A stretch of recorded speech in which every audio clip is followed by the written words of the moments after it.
தற்பொழுது தைலாபுரத்தில் கூடுதல் போலீசார் பாதுகாப்பு ஏற்படுத்தப்பட்டிருப்பதாக கூறப்படுகிறது. அங்கு சமாதான பேச்சுவார்த்தையானது தொடர்ந்து நடைபெற்று வரக்கூடிய நிலையில் தற்பொழுது தைலாபுரத்தில் கூடுதல் போலீசார் பாதுகாப்புக்கு பணியமர்த்தப்பட்டிருக்கிறார்கள். விரிவான விவரங்களோடு இணைகிறார் எம்முடைய செய்தியாளர் ராஜேஷ். ஒரு மணி நேரத்தையும் தொடர்ந்து இந்த சமாதான பேச்சுவார்த்தை தொடர்ந்து வருகிறது. தற்பொழுது அங்கு காவலர்களும் அதிகப்படுத்தப்பட்டு இருக்கிறார்கள். என்ன நடக்கிறது? விரிவான விவரம்.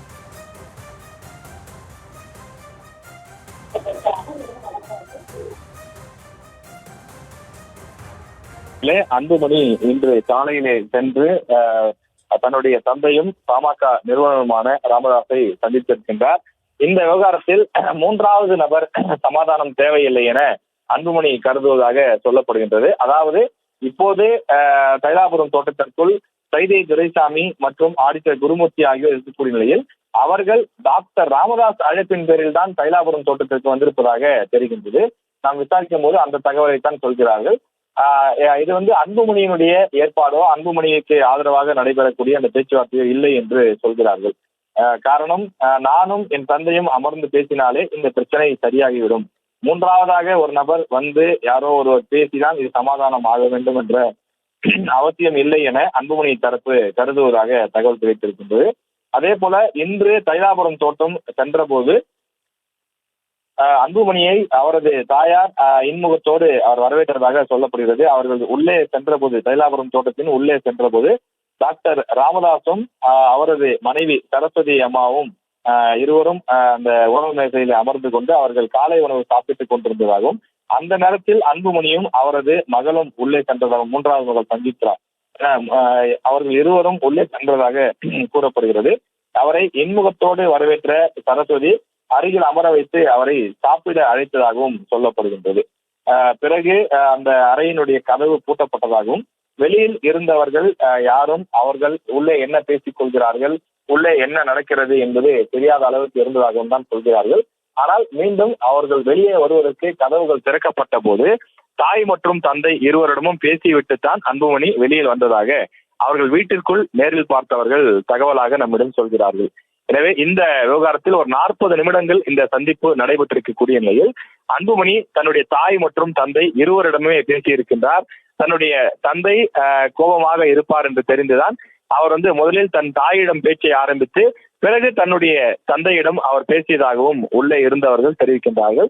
அவர் உள்ளே சென்றவுடனே அவருடைய தாய் அன்போடு அவரை இன்முகத்தோடு வரவேற்றார் என்றும் சொல்கிறார்கள். உள்ளே சென்றவுடன் இருவரையும் சாப்பிட, அன்புமணியுடைய மகள் இருவரையும் சாப்பிட அழைத்ததாகவும் சொல்கிறார்கள். அவர்கள் உள்ளே சாப்பிட்டார்களா, உள்ளே என்ன பேசினார்கள் என்பதெல்லாம் அந்த 4 பேருக்கு மட்டும்தான் தெரியும். யார்? டாக்டர் ராமதாஸ், அன்புமணி, சரஸ்வதி அம்மையார், அதே போல அந்த அன்புமணியினுடைய மூன்றாவது மகள். இந்த 4 பேர் மட்டும்தான் அந்த நேரத்திலே உள்ளே இருந்தார்கள். மற்றவர்கள் அந்த அறையிலிருந்து வெளியேறிவிட்டார்கள். கதவு மூடப்பட்டது என்று சொல்கின்றார்கள். அந்த கதவு மூடுவதற்கு இடைப்பட்ட நேரம், பிறகு கதவை திறந்து கொண்டு வெளியில் வந்த நேரம், அந்த 2 நேரத்தில் மட்டும்தான் வீட்டில் பணியாட்கள், அதே போல ஒரு சில நிர்வாகிகள் அந்த தைலாபுரம் இல்லத்திலே, டாக்டர் ராமதாசுடைய இல்லத்திலே இருந்திருக்கிறார்கள். அவர்கள் சொன்ன தகவல் என்பது இருவரையும் சாப்பிட அழைத்தார்கள். அவர் முதலில் தன்னுடைய அம்மாவிடம் தான் பேசினார், பிறகுதான் தன்னுடைய தந்தையிடம் பேசினார். இருவரும் அங்கிருந்து புறப்படும் போது தாய் தந்தை இருவரிடமே சொல்லிவிட்டு பேசிவிட்டு தான் புறப்பட்டு சென்றார்கள் என்று சொல்கிறார்கள். எனவே இந்த பிரச்சனையை பொறுத்தவரையில நானும் என்னுடைய தந்தையும் பேசினாலே இந்த பிரச்சனை சுமூகமாக முடிந்துவிடும். இதில் மூன்றாவதாக சில நபர்கள், அதாவது ஆடிட்டர் குருமூர்த்தியோ சைதை துரைசாமியோ இது போன்று இதை கொண்டு வந்து அவர்கள் மூலம் பேசி தீர்க்க வேண்டிய அவசியம் கிடையாது என்று அன்புமணி தரப்பினர் சொல்கிறார்கள். நாம் விசாரித்த வரையில் உறுதியாக டாக்டர் ராமதாஸ் தான் அந்த இருவரையுமே வரவேற்றிருக்கிறார். நாம் காலையிலேயே குறிப்பிட்டு தெளிவாக சொல்லியிருந்தோம். டாக்டர் அதாவது குருமூர்த்தியினுடைய அந்த துக்ளக் இதழ் இருக்கின்றது. அந்த துக்ளக் வார இதழில், இந்த வாரத்திற்கான இதழில் பாமகவில் ஏற்பட்டிருக்கக்கூடிய பிளவு, அதன் காரணமாக அந்த கட்சிக்கு ஏற்படக்கூடிய பாதிப்பு மற்றும் பாஜக கூட்டணிக்கு ஏற்படப் போகின்ற பாதிப்பு என்ற தலைப்பிலே அவர்கள் ஒரு பெரிய கட்டுரையை வெளியிட்டிருக்கிறார்கள். அந்த கட்டுரையை படித்து பார்த்த மருத்துவர் ராமதாஸ் உடனே தொலைபேசி வாயிலாக தன்னுடைய பழைய நண்பரான குருமூர்த்தியை தொடர்பு கொண்டு, நீங்கள் உடனே புறப்பட்டு தைலாபுரம் வாருங்கள், உங்களை நான் பார்க்க வேண்டும், உங்களிடம் பேச வேண்டும் என்று சொன்னதாகவும் சொல்கிறார்கள். வழக்கமாக 8 மணிக்கு டாக்டர் ராமதாஸ் கிளம்பி தயாராக இருக்க மாட்டார். காரணம், ஒரு 10 மணி அளவில் தான் நிர்வாகிகள் வருவார்கள். நிர்வாகிகள் வந்த பிறகு அந்த தைலாபுரம் தோட்டத்திலே இருக்கக்கூடிய பயிலரங்கும் அல்லது அந்த விருந்தினர்கள் சந்திப்பதற்கான ஒரு அறை இருக்கும். அங்குதான் அந்த ஐடி விங் கூட்டம் போன்றவை எல்லாம் நடத்தப்படும்.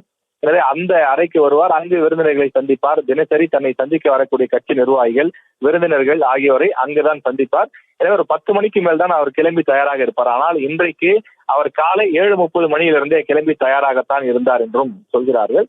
காரணம், இந்த இருவரைத்தான் அவர் எதிர்பார்த்து காத்திருந்தார். குருமூர்த்தி மற்றும் சைதை துரைசாமி டாக்டர் ராமதாஸை அழைத்திருந்தார். அவர்கள் வருவார்கள் என்று அவர்களை எதிர்பார்த்து காத்திருந்த வேளையில்தான் திடீர் ஒரு சர்ப்ரைஸ் விசிட்டாக தன்னுடைய மகன் அன்புமணி வந்திருக்கின்றார். எனவே அவர்கள் இருவரும் ஒரே மேஜையிலே அமர்ந்து அவர்கள் காலை உணவை முடித்திருக்கிறார்கள் என்பதும், அந்த அறையிலே பேசப்பட்டது என்ன என்பது குறித்த விரிவான விவரங்களும் இன்னும் வெளியாகவில்லை.